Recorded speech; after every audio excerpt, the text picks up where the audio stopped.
హరి ఓం. భ్రమరా దుర్జనమిత్రముటకుము మా పదాబ్జముల్ నగర ప్రమదళీ కుచ కుంకుమాంకితలసత్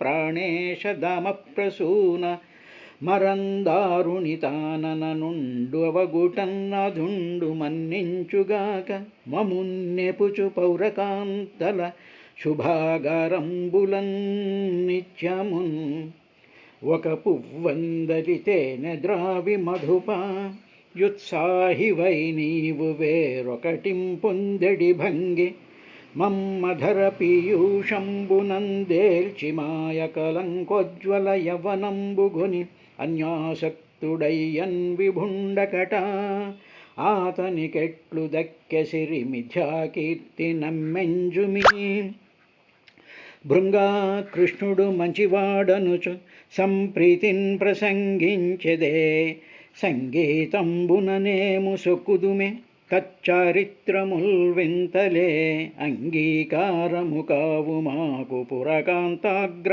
ప్రదేశంబులన్ సంగీతంబునరింపు వారిడుదురోజన్నీకున్నిష్టార్థముల్ కాంచనరత్న సంఘటిత సౌధంబులే మా కుటీరంబులు మాధవునకు వివిధ నరేంద్ర సేవిత రాజధానియే మా పల్లెయదు వంశమండనునకు సురభి పదపలతా శోభితారామమే మా అరణ్యము సింహ మధ్యమునకు కమనీయ లక్షణ గజతురంగంబులే మా ధేనువులు కంసమర్దనునకు రూప విభ్రమ నైపుణ రూఢలైన మగువలమెమేము మన్మధునకు ఏల చింతించు మము కృష్ణుడేల తలచు పృథివి నధిపులు నూతన ప్రియులుగారే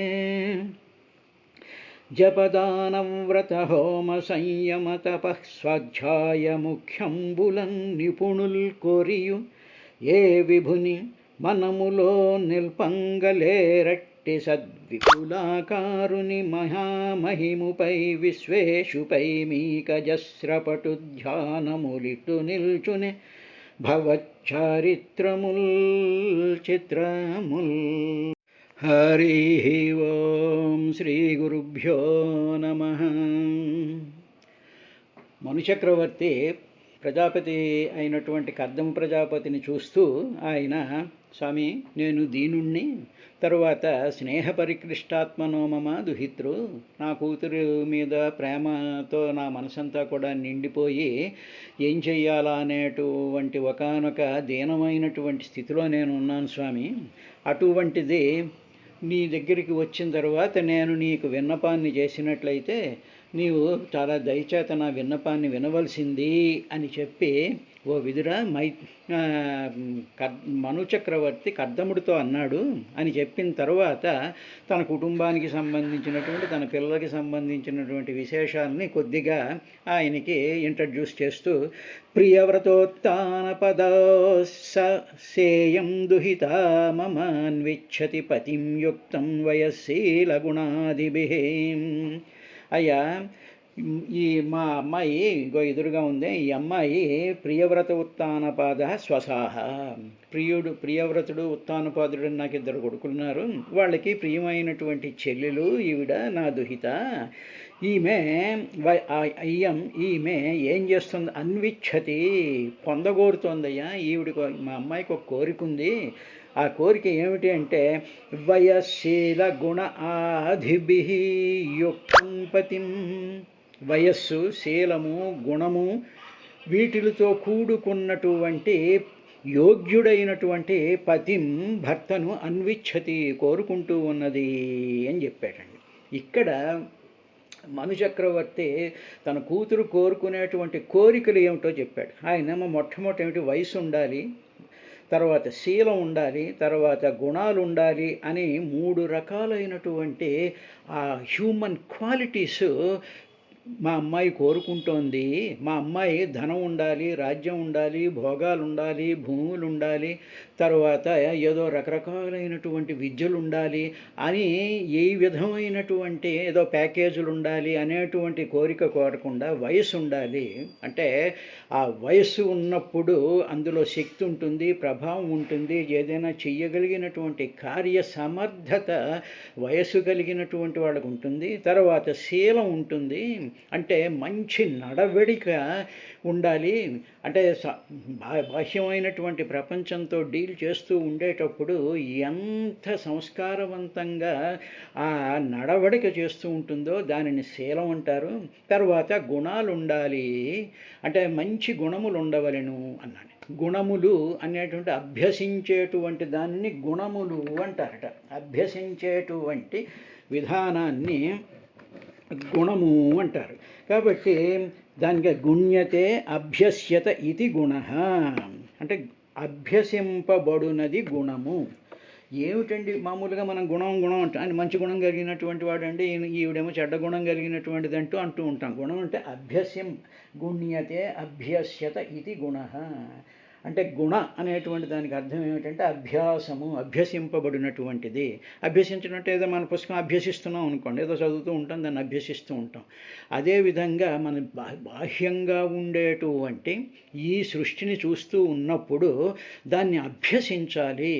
అభ్యసించేటువంటి గుణము, అది గుణం అంటే ఏమిటి? సృష్టిలో ఏం జరుగుతోంది, ఎలా జరుగుతోంది అని చెప్పి బాహ్యంగా కనిపించేటువంటి సమస్త వస్తుజాలాల దగ్గర నుంచి, సమస్తమైనటువంటి శాస్త్రాల దగ్గర నుంచి, సమస్తమైనటువంటి వేదాల దగ్గర నుంచి, సమస్తమైనటువంటి ఆశ్రమ ధర్మాలని కూడా అభ్యసించి దానినే నడవడికగా చెయ్యగలిగినటువంటి దానిని శీలము అంటారు. కాబట్టి మా అమ్మాయి ఆ విధంగా అటువంటి యోగ్యుడైనటువంటి పతిం అన్విచ్చతి, కోరుకుంటోంది స్వామి అని చెప్పిన తరువాత ఈయన చూసి ఓకే బాగానే ఉంది, కోరుకుంటుంది. మీ అమ్మాయికి నేను ఇలా ఉన్నాను అనేటువంటి విషయం ఎక్కడి నుంచి తెలిసింది అనేటువంటి విషయాన్ని ఆయన ఇప్పుడు బయటపెడుతున్నాడు మన చక్రవర్తి. యదాతు భవత శీలశ్రుత రూపవయో గుణాన్ అశృణోన్నరదాదేశాత్ త్వయాసిత్ కృత నిశ్చయాః. యశా ఈమె యదా ఒకసారి ఒకనొక కాలంలో భవతః నీ యొక్క శీలశ్రుత రూపవయోగుణాన్, నీ యొక్క శీలం గురించి, నీకుండేటువంటి విద్య గురించి, నీకుండేటువంటి రూపం గురించి, నీకుండేటువంటి వయస్సు గురించి, నీ గుణం అనేటువంటి వారి ఈ ఐదిటి గురించి కూడా నారదాత్ అశృణోత్, నారద మహర్షి ద్వారా వింది. అంటే నారద మహర్షి వచ్చినప్పుడు, పరమగురువులు వచ్చినప్పుడు, అమ్మా నీకు ఏమిటని అడిగినప్పుడు, స్వామి నేను వివాహం చేసుకోవాలని మా తండ్రి గారు తాపత్రయపడుతూ ఉన్నారు, కాబట్టి నాకు తగ్గ వరుడు కావాలి అని అడిగితే, నీకు ఏ వరువు కావాలి, ఎటువంటి వరుడు కావాలి అంటే, భవతః నీ యొక్క శీల, శృత అంటే విద్య, రూప వయో గుణాన్, మంచి రూపం ఉండాలి, వయసు ఉండాలి, విద్య ఉండాలి, తర్వాత గుణాలు ఉండాలి అని తన భావాన్ని ఎక్స్ప్రెస్ చేసినప్పుడు నారద మహర్షి అటువంటి గుణాలు కలిగినటువంటి వాడు ఒక ఆయన ఉన్నాడు అని చెప్పి మా అమ్మాయి విందయ్య అశృణోతు, అప్పటి నుండి త్వయి కృత నిశ్చయ, ఆ వేళ నుంచి కూడా నిన్ను వివాహం చేసుకోవాలి అనేటువంటి ఒక చేయబడినటువంటి నిశ్చయం కలిగి ఉంది మా అమ్మాయి. అంటే నిన్ను చూడలేదు, చెందలేదు, ఏమీ లేదు. సాక్షాత్తు నారద మహర్షి వచ్చి చెప్పిన తర్వాత పెద్దలు చెప్పారు కాబట్టి, పెద్దలు చెప్పింది ఎక్కడ తప్పు జరగదు కాబట్టి, తనకి కావలసినటువంటి వీటిలన్నిటినీ కూడా మా అమ్మాయి మనసులో పెట్టుకుని కృత నిశ్చయం చేసేసుకుంది, నిన్ను తప్ప మరొకరిని పెళ్లి చేసుకోను అని చెప్పి. తరువాత అప్పుడు వాళ్ళ అమ్మాయి ఏం చేస్తుందో, ఏం చెయ్యగలదో, స్వామి మా అమ్మాయి ఇలా అనుకుంది, సరే బాగానే ఉంది, ఇక నీ తరఫు నుంచి నాకేం చేస్తుంది అని నువ్వు అడుగుతావేమో. మా అమ్మాయి ఏం చేస్తుందంటే, తత్ప్రతీచ్ఛ ద్విజాగ్ర్యే మాం శ్రద్ధయోపహృతాం మయ సర్వాత్మానానురూపాంతే గృహమేధిషు కర్మసు. ఓ బ్రాహ్మణ శ్రేష్ఠ, ద్విజ అగ్ర్య, బ్రాహ్మణుల్లో శ్రేష్ఠుడైనటువంటి వాడవు నువ్వు. నీకు గృహస్థాశ్రమంలోకి వివాహం చేసుకుంటావు కదా, చేసుకున్నప్పుడు గృహస్థాశ్రమాన్ని స్వీకరించినట్టు అవుతుంది. అప్పుడు గృహస్థాశ్రమం స్వీకరించినప్పుడు ఆ గృహస్థాశ్రమ సంబంధమైనటువంటి కర్మలు చాలా ఉంటాయి. వాటన్నిటిలోనూ కూడా ఈమె ఆ గృహస్థాశ్రమంలో ఏ విధమైనటువంటి కర్మలు చేయబడతాయో అవన్నిటినీ కూడా చేయగలిగినటువంటి యోగ్యురాలు. She is capable of doing all the household activities అని చెప్పి, కాబట్టి అందువల్ల నేను నీకు మా అమ్మాయిని సమర్పిస్తున్నాను, నువ్వు స్వీకరించు స్వామి అని చెప్పి ఒక ఆడపిల్ల తండ్రి ఆ వరుడితో చెప్పినటువంటి విధంగా చాలా మర్యాదగా ఆయన చెప్పాడు. తత్ప్రతీచ్ఛ ద్విజాగ్ర్య, ఓ బ్రాహ్మణ శ్రేష్ఠ, తత్ అందువలన మయా నా చేత శ్రద్ధతో ఉపహృతాం, నీ వద్దకి నేను తీసుకొచ్చాను మా అమ్మాయిని. నీకు గృహమేధిషు, గృహశ్రాశ్రమానికి సంబంధించినటువంటి కర్మల యందు సర్వాత్మన అన్ని విధాలుగా కూడా అనురూపం యోగ్యురాలైనటువంటిది ఈ మా అమ్మాయి. ఇమాం ప్రతీచ్ఛ, స్వీకరించవయ్యా స్వామి అని చెప్పి చాలా వినయంగా వాళ్ళ అమ్మాయిని స్వీకరించమని చెప్పి వాళ్ళ అమ్మాయి ఏం చెయ్యగలదో అవన్నీ కూడా ఆయన చెప్పాడు. సాధారణంగా మామూలుగా పెళ్ళిళ్ళలో మీ అమ్మాయి ఏం చేస్తుందంటే ఉద్యోగం చేస్తుందండి, హోటల్లో తెప్పించేసేసి స్విగ్గీలు తెప్పించేసి తినేస్తూ ఉంటుందండి, ఎక్కడ ఖాళీ ఉండదండి, వంట చేయదండి. ఆ వంట ఏదైనా చేసుకుంటే ఏముందండి ఈ కాలంలో, ఏముంది, ఇలా సెల్ ఫోన్ నొక్కేస్తే అవన్నీ వచ్చేస్తాయి. ఇంకా గృహస్థాశ్రమ ధర్మాలు ఏదో ఇల్లు తుడుచుకోవడాలు, ముగ్గెట్టుకోవడాలు, దీపాలు పెట్టుకోవాలి, దేవుణ్ణి పూజించుకోవడము, తర్వాత ఏదో భర్త ఉద్యోగానికి వెళ్తే వాడికి ఏదో టిఫిన్ చేసి పెట్టడం, తను చేస్తూ ఉండడం, తల్లిదండ్రులు చూస్తూ ఉండడం, అత్తమామలు చూస్తూ ఉండడం, ఇవన్నీ గృహ కార్యక్రమాలు ఉంటాయి కదా. ఇవేమీ చేయదండి మా అమ్మాయికి ఇంత ప్యాకేజీ, మీ అబ్బాయికి ఇంత ప్యాకేజీ, వాళ్ళిద్దరికీ కలిసి ఏదో ఒకటి కొనేద్దాం. ఈ విధమైనటువంటి కాలంలో వచ్చినటువంటి దౌర్భాగ్యపు మార్పులు వచ్చి పడినటువంటి సిస్టమ్ ఈ ప్రజెంట్ డే సిస్టమ్. పూర్వం అలా కాకుండా గృహశ్రాశ్రమంలో చేయవలసినటువంటి కర్మలన్నీ కూడా చేస్తుంది. ఆవిడకి ఎక్కడి నుంచి తెలిసింది అంటే తన తల్లి అయినటువంటి శతరూప మనుచక్రవర్తితో ఉండేటువంటి ఆ గృహస్థాశ్రమ ధర్మాలు చూసి నేర్చుకుంది. అలాగ అభ్యసించేటువంటి లక్షణాన్ని గుణములు అంటారు. గుణములు అంటే చూసి నేర్చుకునేటువంటి స్థితిని గుణము అంటారు. అందువల్ల ఆయన మా అమ్మాయి గుణవంతురాలు అన్నాడు. ఇది అయిన తర్వాత ఉద్యతస్య హి కామస్య ప్రతివాదో న శశ్యతే అపి నిర్ముక్త సంగస్య కామరక్తస్య కిం పునః. ఈయన ఇలా మాట్లాడుతూ ఈ మనుచక్రవర్తికి లోపల ఒక చిన్నపాటి శంక ఒకటి మనసులో ఉంది ఆయనకి.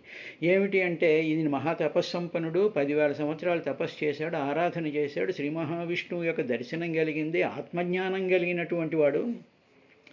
ఇటువంటి ఆత్మజ్ఞానం కలిగినటువంటి వాడు ముక్త సంగత్వం పెట్టుకోడు కదా.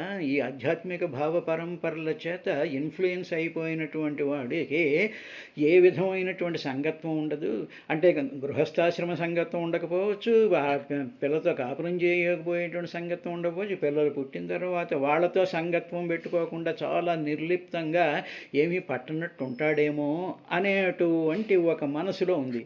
అదేవిధంగా చూసారా అండి, మన ఇళ్లలో కూడా ఏదో భారతం భాగవతం ఏవో చదువుకుంటూ ఉంటాడు, తర్వాత ఏమో ఏవో పూజలు పునస్కారాలు చేసుకుంటూ ఉంటే ఏమండి ఏమిటో అబ్బాయిని చూస్తూ ఉంటేను పూజలు అంటాడు, భక్తుడు అంటాడు, గుడి అంటాడు, అవంటాడు, అసలు పెళ్ళంతో కాపురం చేస్తాడా అనేటువంటి ఫీలింగ్లు మనకుంటాయి.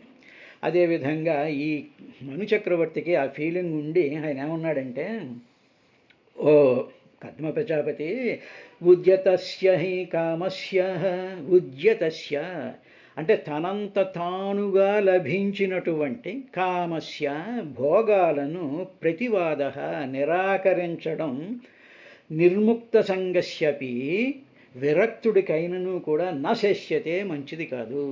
అంటే విరక్తుడైనటువంటి వాడు ఉన్నాడు అనుకో మానవుడు, అటువంటి మానవుడికి తనంత తానుగా వచ్చి ఒక భోగ్య వస్తువు కానీ, ఒక ప్రజెంటేషన్ కానీ, ఒక కన్య కానీ, లేకపోతే ఒక ఆస్తి కానీ, మరొకటి కానీ తనంత తానుగా వచ్చినట్లయితే దానిని నిర్ముక్త సంగస్య అపి, నిర్ముక్తుడైనవాడైనా సరే ప్రతివాద నిరాకరించడం నాశస్యతే, మంచిది కాదు స్వామి అన్నాడు. అంటే ఏమిటి, పొరపాటును మీ అమ్మాయిని నేను చేసుకొని అనేస్తాడేమో, కాబట్టి నేను నిర్ముక్తుణ్ణి అనేస్తాడేమో అని చెప్పి అది మంచిది కాదు అలాగా. ఎందుకంటే తనంత తాను వచ్చింది అంటే భగవత్ ప్రచోదనం వల్ల వచ్చింది నీకు, కాబట్టి దాన్ని నిరాకరించడం మంచిది కాదు అన్నారండి.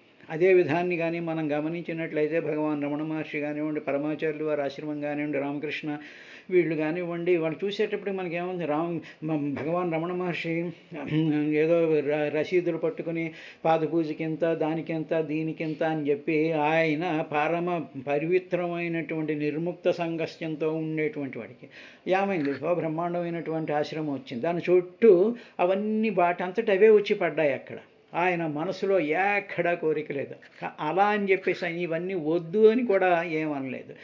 ఎందుకు అంటే భగవద్విలాసం వల్ల, భగవంతుడి యొక్క ఇచ్ఛ వల్ల జరగవలసినటువంటి కార్యక్రమాల కోసం అన్నీ జరుగుతుంటాయి. అదేవిధంగా పరమాచార్యులు వారు, అదేవిధంగా శ్రీరామకృష్ణ పరమహంస. కానీ మిగతా వాళ్ళ దగ్గర చూసేటప్పటికీ వాళ్ళు ప్రతిదానికి రేటు ఫిక్స్ చేసి వీళ్ళ మనసులో కోరికలుండి వాళ్ళు చేస్తూ ఉంటారు. అందువల్ల ఇది మంచిది కాదు అని చెప్పిన తర్వాత కామరక్తస్య కిం పునః, అదే నిజంగా కోరికల యందు ప్రీతి కలవాడికి ఇంకా అది వాడు ఇమ్మీడియట్గా వాడి మీద పడిపోయి తీసేసుకుంటాడు. తీసేసుకునేటువంటి లక్షణం వాడికి ఉంటుంది. ముక్త సంగస్యక అలాగే యాదృచ్ఛికంగా వచ్చినవి ఏది రిజెక్ట్ చేయకూడదు స్వామి అని చెప్తూ మళ్ళీ యా ఉద్యతమానాదృత్య కీనాశమభియాచతే క్షీయతే తద్యశః స్ఫీతం మానశ్చావజ్ఞయా హతః. తర్వాత ఇంకోటి కూడా ఆయన అన్నాడు, ఏమిటనండి, ఎవడైతే ఉద్యతం తనంత తానుగా వచ్చినటువంటి భోగాలను అనాదృత్య తిరస్కరించి వచ్చింది, ఇప్పుడు నాకు ఇష్టం లేదు, I'm not interested in this, get away అని చెప్పేసేసి తోసేసాడు అనుకో.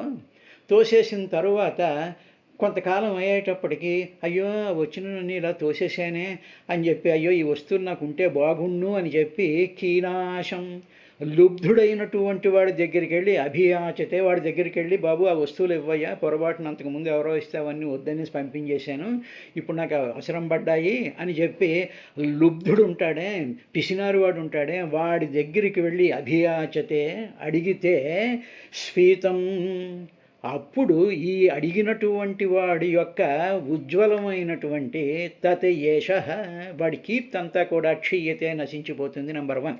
తరువాత మానః అవజ్ఞయా హతః, వాడి యొక్క అభిమానం కూడా నష్టమైపోతుంది. మానః అంటే అభిమానం, అవజ్ఞయ అవమానం, వాడికి అవమానం జరుగుతుంది. అప్పుడేమో వదిలేసావా, ఇప్పుడు మళ్ళీ నా దగ్గరికి వచ్చావా, నా దగ్గర ఎంత లేదు పో అని చెప్పేసేసి వాడు వాడి యొక్క అభిమానం కూడా పోతుంది. స్వామి ఈ 2 ఆస్పెక్ట్స్ కూడా మంచిది కాదు.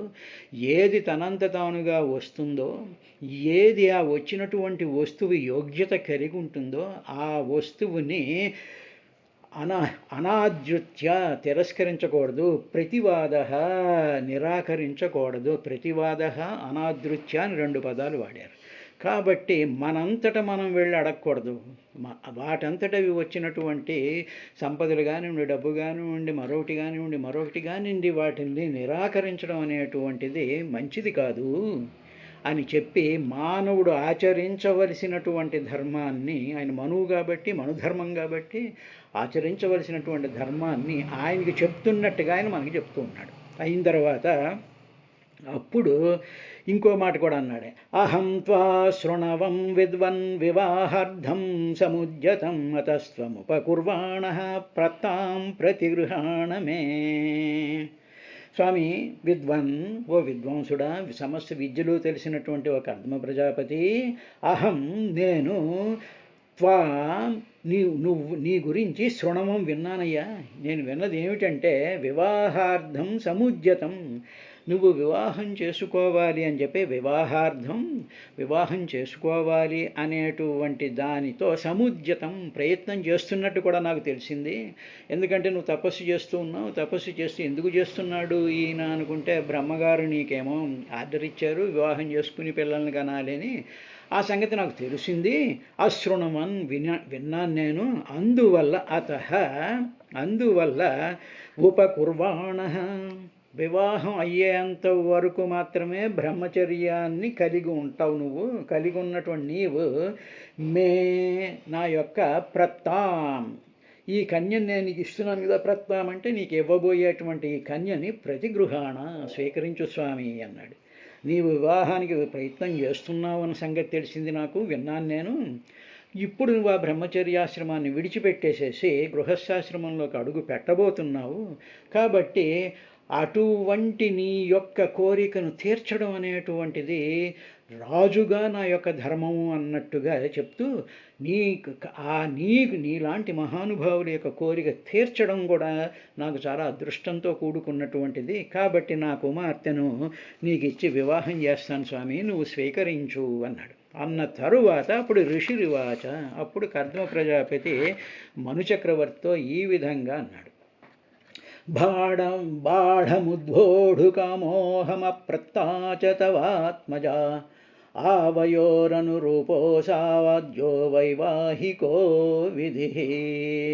అప్పుడు కర్దమ ప్రజాపతి మనుగారిని చూస్తూ, ఇది నిజమేనయ్యా స్వామి, నేను వివాహం చేసుకోవాలని అనుకుంటున్నాను, తరువాత ఇలా చేసుకోవాలనుకుంటున్నాను. ఇప్పుడు మీ అమ్మాయిని తీసుకొచ్చావు, ఇప్పుడు మీ అమ్మాయికి మరొకరితో వివాహం నిశ్చయం కాలేదు గనుక ఇంతవరకు ఇంకొక సెటిల్మెంట్ కానీ ఇంకొక తాంబూలాలు పుచ్చేసుకోవడం కానీ ఏమీ జరగలేదు. నా గురించి మీ అమ్మాయి వింది కాబట్టి నన్నే తను పతిగా కావాలని కోరుకుంది అని నువ్వు చెప్పావు, అది కూడా నాకు తెలుసు. కాబట్టి అంతేగాని తను అంతకుముందు ఎవరినో వివాహం నువ్వేదో సంబంధం కుదిర్చి అదేదో చెడిపోయిందో, లేకపోతే వాళ్ళకి నచ్చలేదో, లేకపోతే మీ అమ్మాయికి నచ్చలేదో అనేటువంటి ప్రయత్నాలు ఏమీ జరగలేదు. కాబట్టి అందువల్ల అటువంటి ఆ మధ్యలో వచ్చేటువంటి ఆ స్థితి లేదు గనుక ఈమె మా ఇద్దరి వివాహం చాలా యోగ్యం అవుతుందయ్యా అన్నాడు. అయిన తర్వాత ఈ వివాహం మనకి పెద్దలు నిశ్చయించినటువంటి పెళ్ళి, నువ్వు నిశ్చయించావు, మీ అమ్మాయి కూడా కోరుకుంది, కాబట్టి భగవంతుడే నిశ్చయించినటువంటిది, కాబట్టి ఇది పెద్దలు నిశ్చయించినటువంటి వివాహం, కాబట్టి ఇది చాలా శ్రేష్టమైనటువంటిది అన్నాడండి. ఇక్కడ మనం గ్రహించవలసినటువంటిది ఏమిటి అంటే, వివాహానికి పెద్దల యొక్క ఆమోగ్యం ఉండాలి. అంటే నేను పెళ్లి చేసేసుకున్నాను, ఎవరన్నా కులం కానటువంటి వాడిని, తర్వాత బుద్ధి తక్కువ వాడిని, ఎందుకు పనికిరానటువంటి వాడిని నేను పెళ్లి చేసేసుకుంటాను, నేను ప్రేమించాను, మా ప్రేమ అమరం అని చెప్పేసేసి తల్లిదండ్రుల మాట వినకుండా తెగించేసేసి అక్కడికి వెళ్ళి ఇక్కడికి వెళ్ళి పెళ్ళిళ్ళు చేసేసుకుని చాలా గందరగోళం చెయ్యకూడదు. ఇది శాస్త్రం చెప్పినటువంటిది, ఇది భాగవత ధర్మం, ఇది హిందూ ధర్మం, దీన్ని పాటించాలి. తల్లిదండ్రులు ఎప్పుడూ కూడా పిల్లల యొక్క సుఖాన్నే కోరుకుంటారు. కాబట్టి ఆ ఒకవేళ పిల్ల కానీ అనుకుంది అన్నట్టే తల్లితోనో తండ్రితోనో చెప్పినప్పుడు ఆ పిల్లవాడి యొక్క గుణగణాలు ఏమిటి, ఆ కులం ఏమిటి, ఆ గోత్రం ఏమిటి, వాడికి ఉన్నటువంటి విద్య ఏమిటి అనేటువంటివన్నీ చూసిన తర్వాత నిశ్చయం చేసినటువంటి వివాహం అయితే మంచిది. నువ్వు ప్రేమించడం తప్పు కాదు, కానీ అది పెద్దల యొక్క ఆశీర్వాదంతో, పెద్దల యొక్క ఆమోగ్యంతో జరగాలి. ఇది ఫస్ట్ మన శాస్త్రం చెప్పినటువంటిది. అదే కర్దమ ప్రజాపతి అంటున్నాడు.